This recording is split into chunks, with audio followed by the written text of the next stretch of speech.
It's the 29th of October and it's time for the 29th film in my 31 Horrors of Mike. Now we're going forward from 1958 to 1974 where we're going to look at the film Madhouse. Madhouse was directed by Jim Clark and it stars Vincent Price and Peter Cushing. It's often mistaken as being either an American International Pictures film or an Amicus film, and I myself have made that mistake, but it's actually both. It's an American International picture and an Amicus co-production. Milton Spotsky and Max Rosenberg were involved quite heavily in the production. It's also the last film that Vincent Price would make for American International Pictures, and this is an important milestone for horror fans because Vincent Price had done a whole bunch of great films for American International Pictures, mainly films based on the writings of Edgar Allan Poe. What's interesting about this film is it also tries to pull the wool over your eyes and say that Boris Karloff and Basil Rathbone are both in this film. Technically speaking they are, but they're actually showing you clips from the other films which Vincent Price made for American International Pictures, such as Fall of the House of Usher and The Haunted Palace, and also The Raven, a personal favourite of mine. So it's not strictly quite true that they star in this film.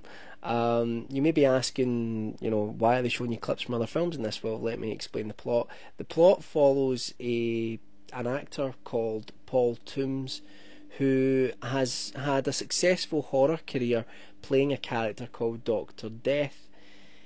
On one of the nights where he's celebrating the most recent Dr. Death picture, there's a large, lavish party, and he is there with his girlfriend, who is much younger than him, and it looks pretty certain that she's probably there for his money, and he has a slight altercation with her.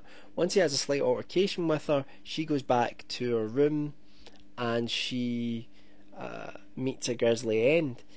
Vincent Price then finds her and goes mad. We cut years later into the future when Vincent Price is released from an insane asylum. Now, he was never convicted of the murder of his girlfriend, but he was heavily suspected as the one who did do it. Once he's out, a friend of his, played by Peter Cushing, who's the writer of Dr. Death, manages to persuade Vincent Price to make another film, to come over to England and make another one, and that's the sort of setup for the film. Once he's there, Vincent Price starts to be involved in a lot of people's deaths. He's always nearby, and someone seems to be going around killing everyone. It's as if the character Dr. Death has actually come to life, and Vincent Price spends much of the film trying to persuade people of his innocence, or trying to find out who this person is, who the killer is, and also trying to outrun the trauma that he's had through finding his girlfriend dead at the beginning of the film and spending years in an insane asylum. So that's the film in a rather large, bloated nutshell. So it's a really great little film. It's very it's really quite unknown, I keep saying that about a lot of films on this list, but I've spoken to a lot of people that are fans of, especially Vincent Price and Peter Cushing. You would think it's a film which loads of people would see because they're two horror icons. Here they are in the same film, but unfortunately, no, it's not that well known. Now, why do they show you clips of The Haunted Palace, of The Raven, and other films from American International Pictures? Well, there are parts in the film where Vincent Price's character Paul Toombs is watching previous performances in other films he's made, and that's where they use the footage from these films, and that's where you have the likes of Boris Karloff, Basil Rathbone. It's good from that point of view because it actually shows you clips from films that you might not have seen, and you might go, oh, I'd quite like to see that, because they are real films.